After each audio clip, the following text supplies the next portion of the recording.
C'est comme ça chez nous ici au Cameroun. C'est comme ça que ça se passe. Quand c'est pas bon, on n'est pas.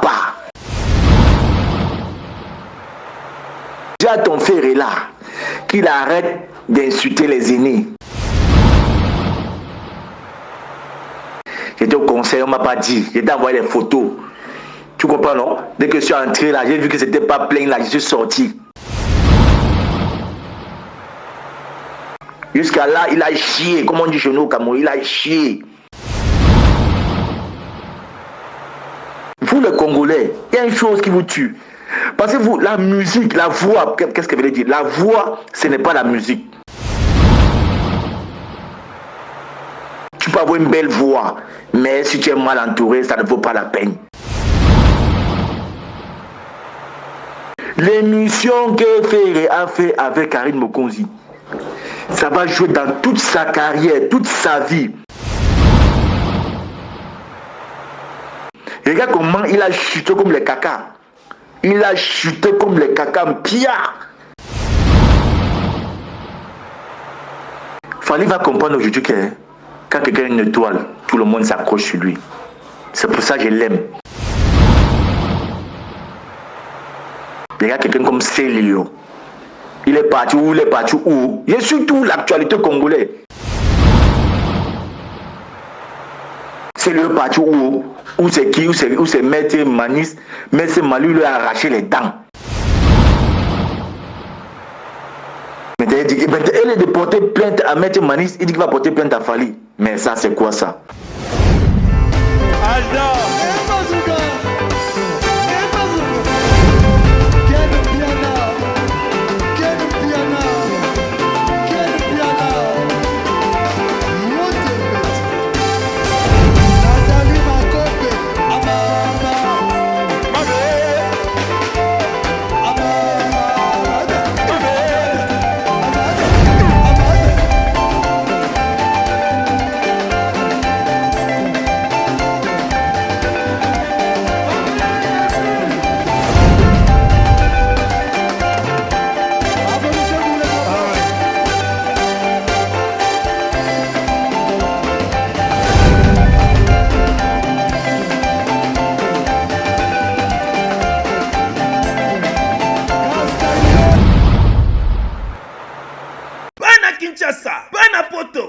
Dans le monde entier, vacancier peut vacancier. Flat Hotel, Bali Center, son cadre qui toko pona kopema. Pona bino batbolela luxe ya makasi. Bazali na mo bangé na salle de fête. O ezali na 400 places. Confort et l'alia ou na niveau ya 2 fois T.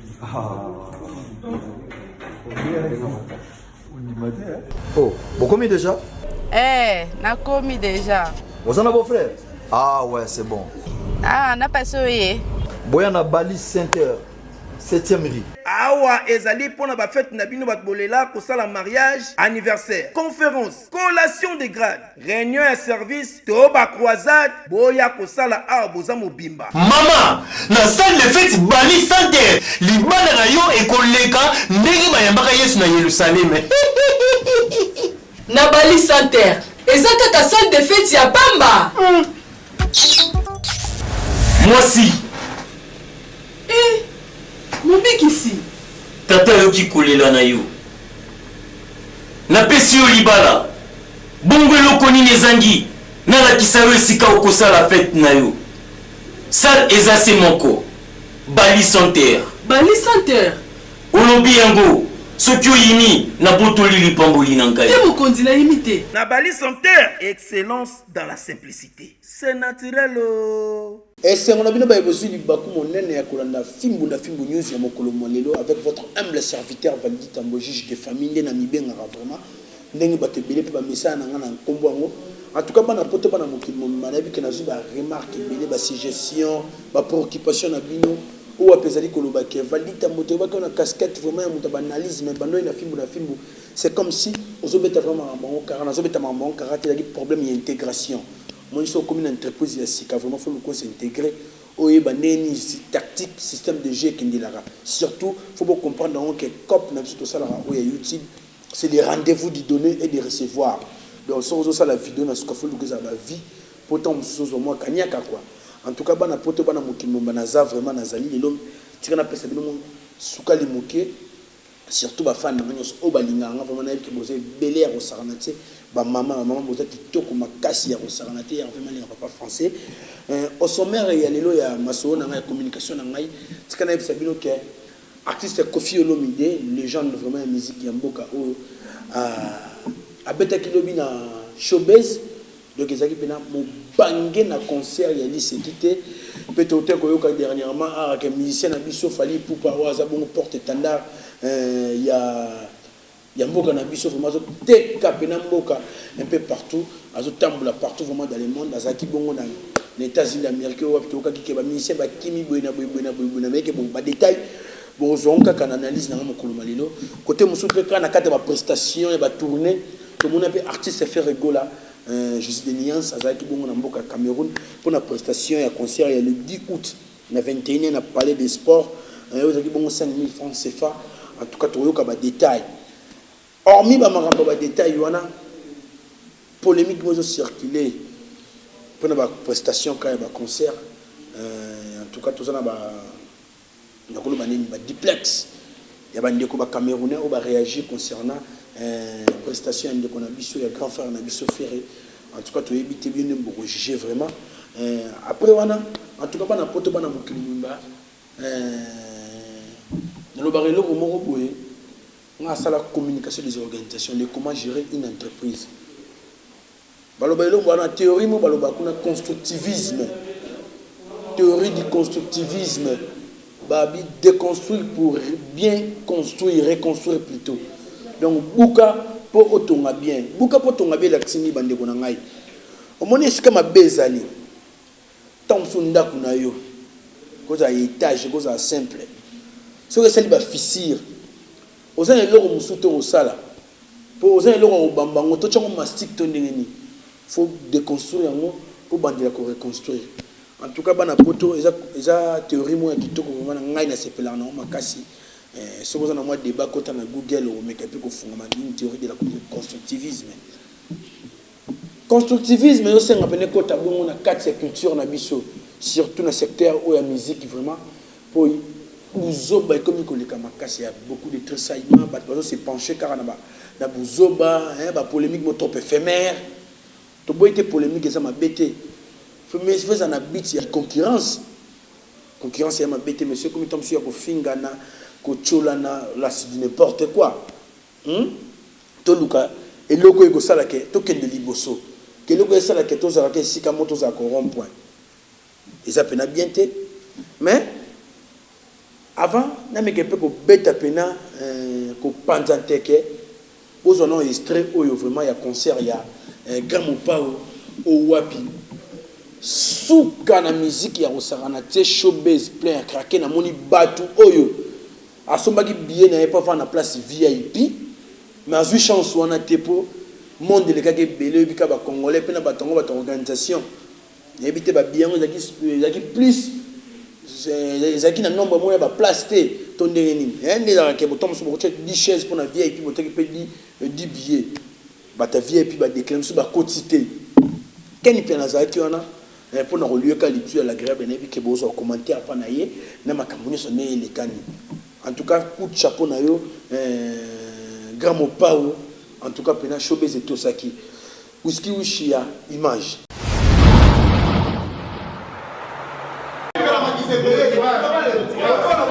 Le premier, parfois le premier mois, le premier. Pourquoi le bandit va se plaît à craquer? En tout cas, billet Zalaki c'est $1 la minute, on va à $300, ils ont fait la minute. Et ça, les manas nous la showbiz, Moulongo, c'est la tiquilote, c'est à continuer. Moulongo. Et on vit à mariage, on continue à monter. En tout cas, on a un espace exact. Exact.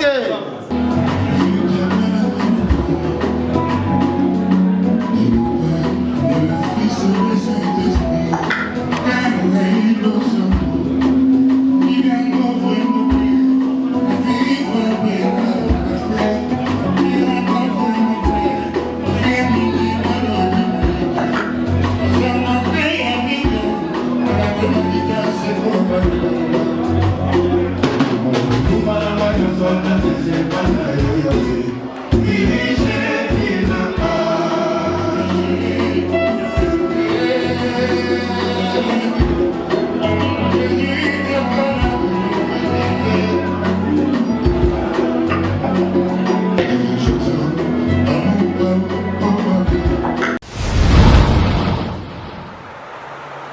bana poto bana mokili momba na linga vraiment loba vidéo côté de maloba na biso nek boto mona tout à l'heure conservement ya grand pao ou apesa li pena kitoko makasi hein après son intervention chirurgicale la podium vraiment donc malgré tout on moita moké et ça dit bien ko sakanate moni vienne nga linga même na camputala ba kofiette nde ba bengaka ne ba kofi fine donc bana bayaki ba papa bayaki na mona ripe la présence ya père na ngai donc couple hein japonais au Quito kati vraiment un showbiz na mona ki batu belé au sakanate un président Juma Fondation Bona Nzambi bana poto ton na zo ba disola constructivisme mais ali que to meka un peu ko changer ba ko to réorienter ba comportement na biso quoi tout le essentiel tout le émergence il y a autre monde ba polémique de gauche à droite nde on a sofa Bregas ça meka un peu côté na ba boulou ki ba poto mais les lois il y a un système une nouvelle attitude une nouvelle casquette Benda Koni et ça bien comme il y a comme ba moto mususu comme on a quand sur mutu mo ba komela ngai non abenga ngai bisanga bivaldi et puis que ali polémique na maison kendele kuna ponga solo na ba nationalité nyos Camerounais ba ivoirien ba décoration africain quoi et puis Fabrice faza na contrat moko faza na prestation moko faza na concert moko na Cameroun mais mutongo fala beta ya petit ya ba joueur auto bien minini wana ba sala côté d'Afrique wana ba Didier Drogba ba Samuel Eto'o mutuana big ba grand frère ba zina mikila puta non en tout cas ba vie ce qui moins zali bosunga na mois tel na date tel na obeta na obengisa artiste ya moko uta Congo obeta ba bi artiste en comme ne ba bise Fabregas en tout cas ba toi c'est comme si ba c'est pas là qui te ba bien ce mec là notre petit frère là où il a mankara fali poupa ou bon ba master là-bas en tout cas il y a une communication comme ça qui pas à Fabregas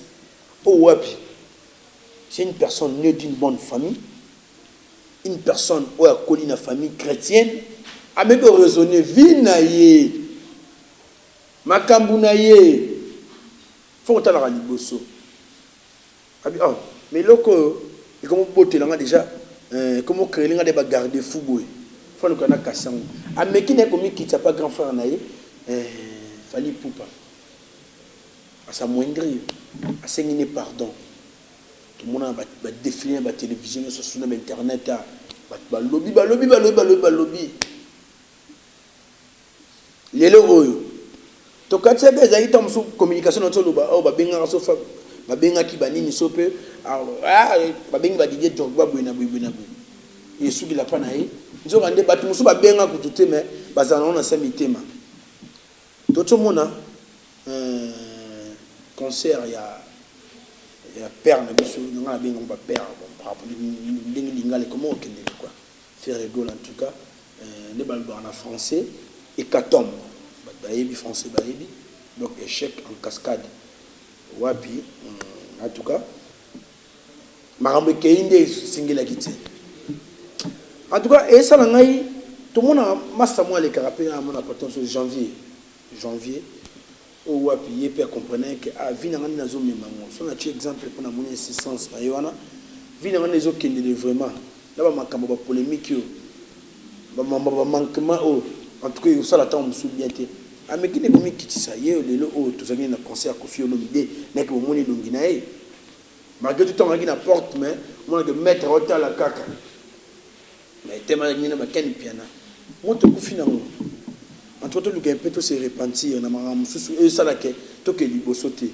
en tout cas toujours en sens wana qui entrepreneuriat tout le gars intérêt tout le gars intérêt na nyoso so le gars na on intérêt té so que mo salo boy mais ko boxa non peine bo sala commentaire belé bo kan dire on a biso vraiment il pas pas participer à l'émission c'est un Camerounais dans la préoccupation naé donc pas de commentaire Whisky Ushia duplex.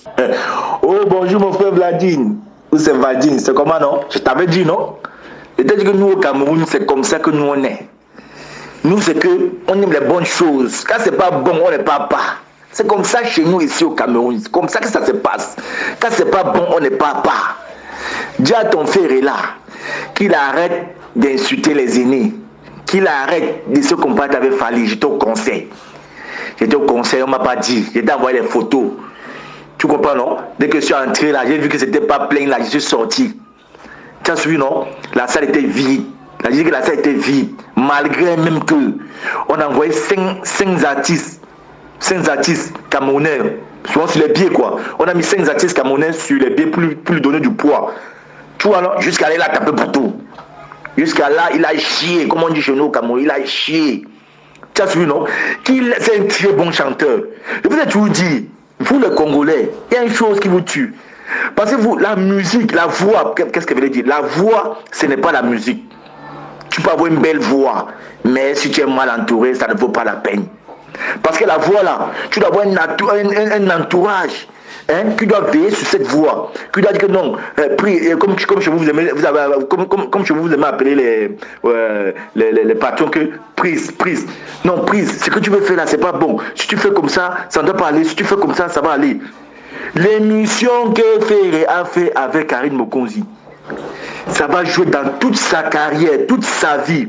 Regarde comment il a chuté comme les caca. Il a chuté comme les caca pia.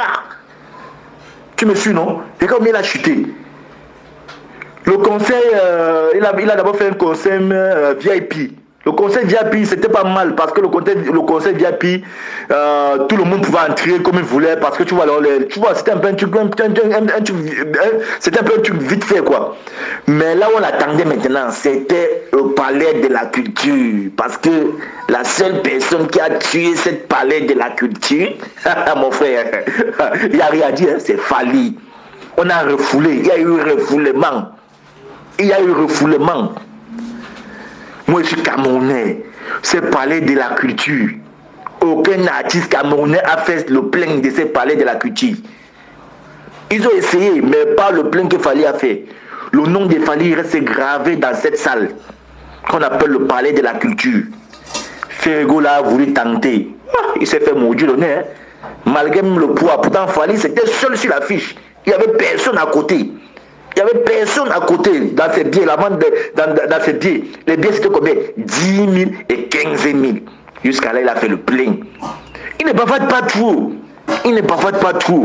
Maintenant, là, je suis là. L'autre dément, là, j'ai ouvert mon Facebook. Je vois, on dirait les musiciens de Fali dorment à l'aéroport, machin, truc. Oh, les musiciens de Fali ont fui. Fali va comprendre aujourd'hui que quand quelqu'un a une étoile, tout le monde s'accroche sur lui. C'est pour ça que je l'aime. Quand on parle, lui ne répond jamais. Il y a quelqu'un comme Célio. Il est parti où? J'ai surtout l'actualité congolaise. J'ai les amis congolais ici, là, au Cameroun. Célio est parti où? Où c'est qui? Où c'est Maître Manis? Maître Mali lui a arraché les dents. Maintenant, il dit, elle est de porter plainte à Maître Manis. Il dit qu'il va porter plainte à Fali. Mais ça, c'est quoi ça? En tout cas, ça, c'est pas le problème du sujet. Le sujet, c'est que ton frère est là. Votre frère qui vous dit votre frère qui dit que je suis le roi de la rumba, je suis le père de la rumba, c'est moi qui amène la rumba congolais au port, c'est moi qui amène la rumba congolais au ciel, c'est moi qui amène la rumba congolais au nord, machin truc.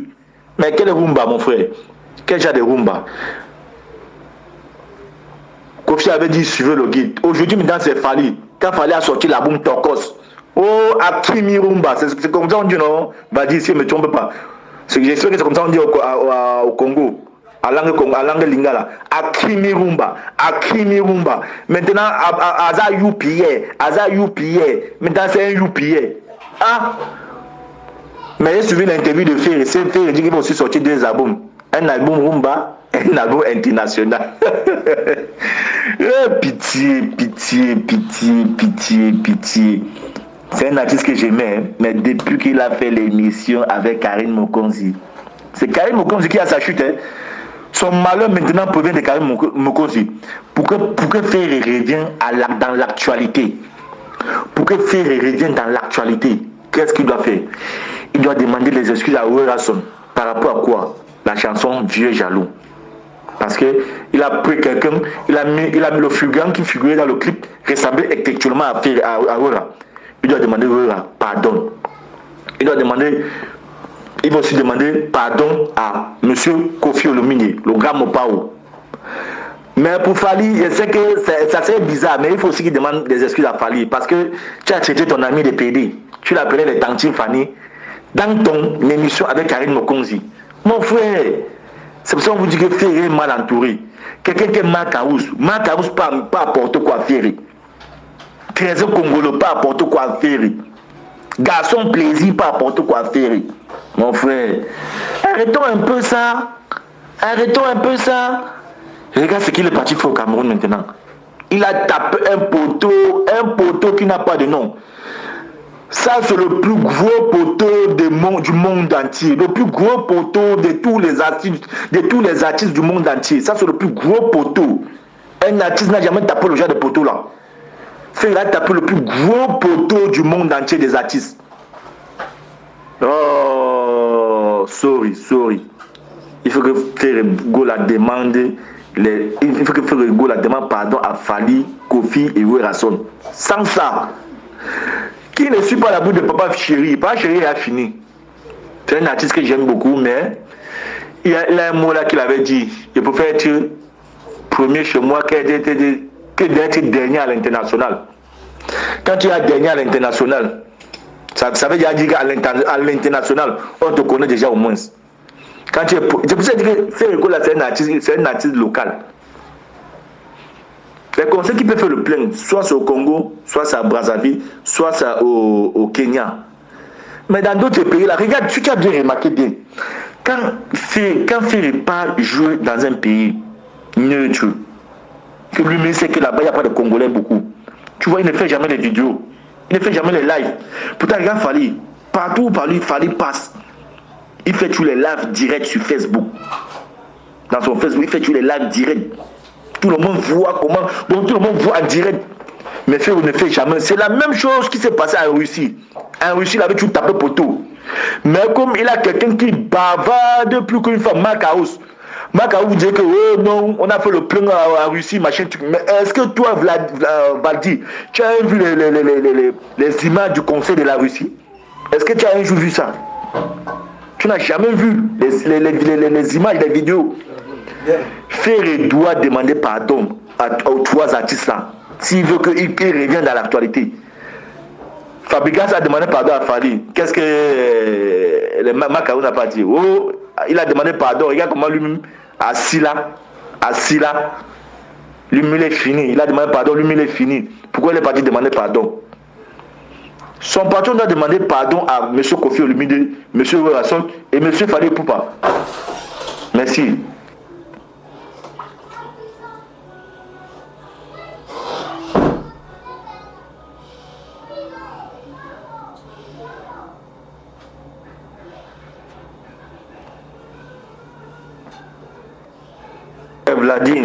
Valdi, le problème est que Ferré n'est pas très connu du public camerounais. Tu vois, le public camerounais est trop compliqué. Le public camerounais aime les bonnes choses. Le public camerounais aime le style. Le public camerounais aime quelqu'un qui est élégant. Tu vois, non? Pourtant, Fali aussi était très diabolisé l'année passée. Mais il a fait carton. Parce que quand tu as des fans, quel que soit le niveau de la diabolisation contre toi, les fans viendront t'honorer. Tu vois, non? Les fans viendront toujours t'honorer. Ils les feront parce qu'ils t'aiment, te respecter et l'apprécier. Les artistes camerounais avaient fait tout pour boycotter le concert de Fali après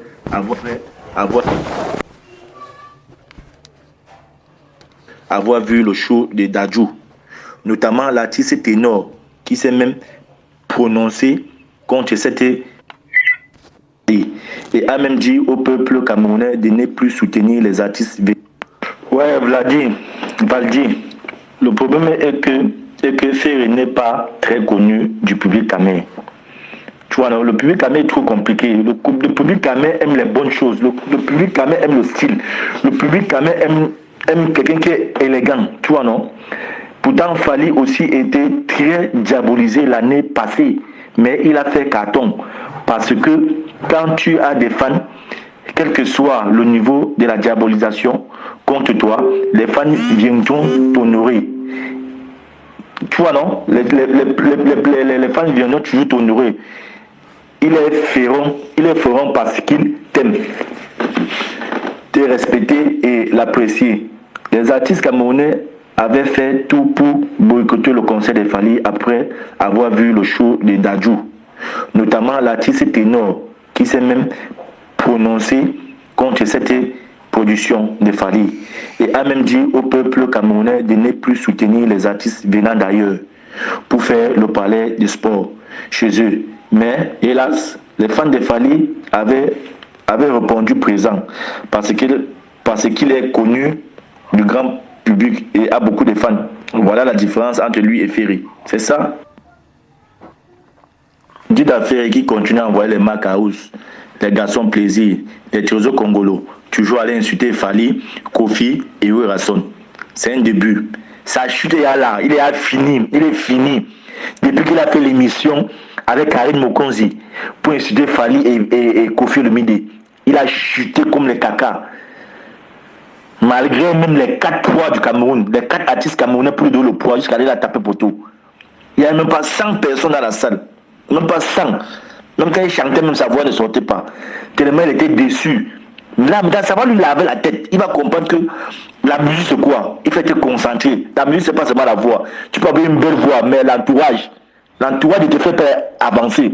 Tu peux avoir une très belle voix, mais ton entourage ne te fait pas avancer. C'est dans cette même salle qu'il fallait faire le plein jusqu'on a refoulé certaines personnes. Oui, bana poto bana mokili mumana ke boyoki ndeko vraiment en tout cas na ngape na yoki ye. Na ebike afingité ndeko na so camerounais.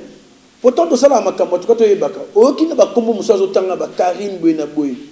Na ba kombo muso don oyoki na ba garçon plaisir don Tom Sou Domingue et ben Tom Sou na communauté congolaise mais camerounais yebié. Donc, tu commences à surveiller pour la communauté ne fait une influence sur le Saranaté. Une influence sur le Saranaté. Déjà, Sony pour Nabiso. Mais on a retenu que l'eau comme moi, lobby. Comme il quitte, c'est ça qui y a maté. Pour ma ramouke qui est bien. Comme il quitte, qui y a maté. En tout cas, on a part dans la ligne, pour ce temps, ma ramouke qui est dans mon on a été. Marambe kendene na moni wana en tout cas et ça li to côté to me kepe ko bunda vraiment to zong sa force wana musique na biso to longola ba biloko mo très babiole to longola ngo vraiment to longola ngo na ebike mabeto wana ngona mboko eza nini ena mutu mususu na mutema na ye ana poza ta mususu abo mana ebuzoba alongwane buzoba phénomène bureau donc bato bantuwa ba leader bah quand on a prise bande de flatteurs prise à revoir dans ça na boule que na mona makambo qui ne peut bien tenir na ben constructivisme ndako ça difficile à monini mais bukango bande rotonga hein bata ba ya flatter prise et que mutona mystique ya boina prise bazo elo nini poke liboso yo kabila ka bango mbongo ne utaka na musique. Mais le gars va plus de conseils. Oh, il y a ça que la musique nous a avancé. Oh, il y a ça que l'entreprise veut maintenir toujours. On a beau la polémique. Pour polémique, le marketing, c'est bon. Il y a concurrence, mais c'est loyal. Oh, il y a ça que quand on a une haine, c'est du n'importe quoi. C'est ce que j'appelle la congolexicomatisation. C'est une compréhension inutile. Hein? Mutu jo bande pela bi ngani na be semaine be temps mususu fona boma na moto par procrastination mukele pina magizembe procrastination za nini tomsu to na idée temps mususu que semaine fona boma temps mususu moto mais mulima procrastination sur yé akomi ko mama lema anonso no moi et malade et ya ko pe kufa bena misu makasi boy ya nigi yani quand on peut faire le mieux sur ma casse, il faut qu'il y ait un constructivisme. Réoriente-toi. Babiloko. Babiloko, moussou.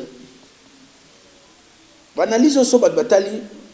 Dans la préoccupation, nous avons participé un jour, nous avons Cameroun a participé à ma baie. Nous avons posé au film de l'exoté. Bolembanga. Le roi de Ken a pris chance n'a pas pour là. Bolembanga. Dans le bas, moi, Calabou, il y a un télévision, tant monsieur, mon bégayement, Merer, Pézali, Jean Smat, tant monsieur, Bamo. Nazade a chance, merci. Merci pour la bonne film, on a film, on a qui battait. Belle, comme il va dire, un monde où le barané, ça va bien. Le barané va foulouter. La collecteur a vraiment information. La traiteur, on a donné un aïe. Et puis, on a diffusé. La fini, mon tout, on a diffamé, on a vilipendé. Non, on a dénigré, mon tout. Ah, bah, on a télé, maintenant, on a vérité. Vérité des irrénités. Vérité est secteur au but de ça et là, socio-culturel. Hein? Surtout dans la musique. Musique est d'ailleurs. Na beta lisolo na bike oh par le ministère fali ba kimi bena non faut que information surtout bande ko bena ba pandisango journalisme eza oh biso to sala oh tu sais eza pena ngote to sala musala mo proche du journalisme on va pas et puis bon tombe sur to sala pour gagner des vies bani de ba youtubeur journalisme eza musala oh avo sala ba kindara na terrain la karaté que faut bima na balabala et l'obus canal canaux plutôt de communication c'est belé internet belé téléphone ko benga ba sur place jusqu'à faire se dérouler pour collecter information traiter le diffuser rumeur c'est une information mais c'est pas une information véridique yo qui n'oka oh ba misa fali sonné oyo la télévision c'est la congolexicomatisation vraiment pas donc désordre au santé dans musalango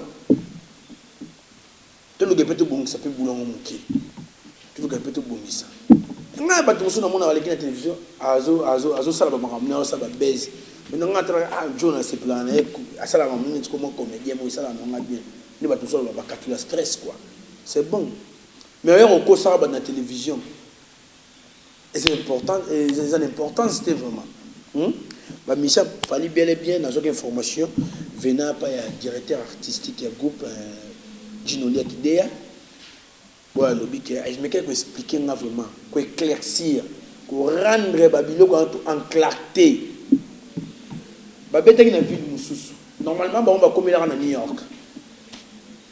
York pour bazonga est-ce qu'on se va bima pour bima États-Unis ata bakende na Los Angeles bakende na Californie bakende na Dallas Igor Makalamba Sidney Kandu Paneya staff nat Igor Makalamba le vrai ingénieur qui se respecte donc moi on a vraiment Dallas à solo ata bakende na Dallas donc bakende na New York seul nous on partout au Kenya au bima des États-Unis faut où na Dallas kuna ozonga na New York yo on vol na New York parce que tellement bakende na beta musique kuna est-ce que bakende beta na ville wana mususu pour passer à New York et soit qui moins temps qui tu vas comme à New York comme à Tina aéroport bah ni des moi faux vie carrément respect à air quoi et on va ramener qui on va voyager le samedi dans la minute sur l'air dans air on a zo communiquer bino le bande ko so ça derrière likolo na bi likolo ba réalité et tu peux que dans monde la nini donc le lundi lobby bon ça donne 4 mboka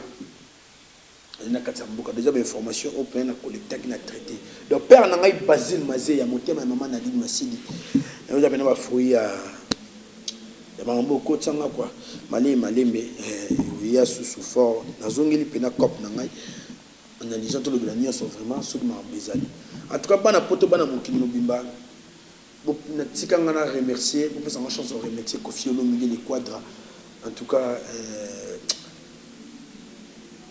la côté musique n'est kala vraiment tant on a vu na Hervé Malenga papa français na Kinshasa mais bandana bani pena ba boulot par ba bilo ba kermesse que musique mo il y a consistance ils ont des lobbies en tout cas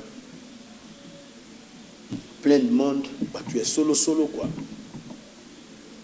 et comme solo ba ba ta lukuta ba za solo et bino ba japonais qui to bazalaki hein ba tu ba jara ba tu ba président Juma Mokonda Japon hein ba jara bato net ba président Juma hein fondation Bona wa Nzambi ba jara bata bo Mokonda Japon ba bazalaki bajara bato lokola Roger Ndonga les colonisateurs. Donc il y a ça qui est bajara bato lokola bango ne bazalaki. Donc Roger Ndonga les colonisateurs mon papa en tout cas mbote siko zali na yebike bato belé ba otala biso vraiment bato belé au Saranate bato ba bodu bolanga moninga trésor mputu a profité de l'occasion de saluer Serge Massia, grand prêtre à Lumbashi n'engali se quitter. Serge Massia le producteur donc en tout cas mbote na vraiment Serge Massia Valite Ambazo le laka père na Serge Massia na profité de l'occasion de saluer bongo grand job international mon mboka solo songo Mongolo Mpala M13 ya betaka bona d'Agosto na Angola primero d'Agosto Mongolo Mpala M13 il y a ba ligne ba trésor mputu wana vraiment mongo Mongolo Mpala M13 grand jogo au Saranate na bosani pété ya Louison Drama Maman Ju de Londres Aristote Mouna ta Jésus vrai Joe na temps normal en tout cas ba mbote belis ka bozali batno so balinga biso vraiment na moni bona lège Dubale maman na tabita donc depuis Chypre ba mbote na yo père nanga Fischer Nato Kaila père nanga Jean-Siki Mbembi Mystère Galiano na pesi mbote la maso balinga en tout cas ba pour qui passer ba suggestion beaucoup mais la biso vraiment banalise oya donc za maele makasi pesa idée dans nos bêta nazongeli en tout cas merci na pe Yannick derrière la caméra merci à Whisky Mouchia merci la coordination à Yemoko ken pe na Makizembe donc ça na nena donc ça na nena bate bo finga bwena bo vadio yeno pe na bwena oh ya ngabe na poso do sel no monima te parce que no monima ke le plus intelligent de la planète na zuwa rien ba lumumba kubanga basala ba danger ba finga bango bisto luka na vie to luka on ki muyibite to luka nga mali médias ka vous papa Zahir en tout cas na pesio mbote banani subaza qui ont vraiment pendant la Cresco Louvandi en tout cas merci longue jambe ciao ciao ciao ciao.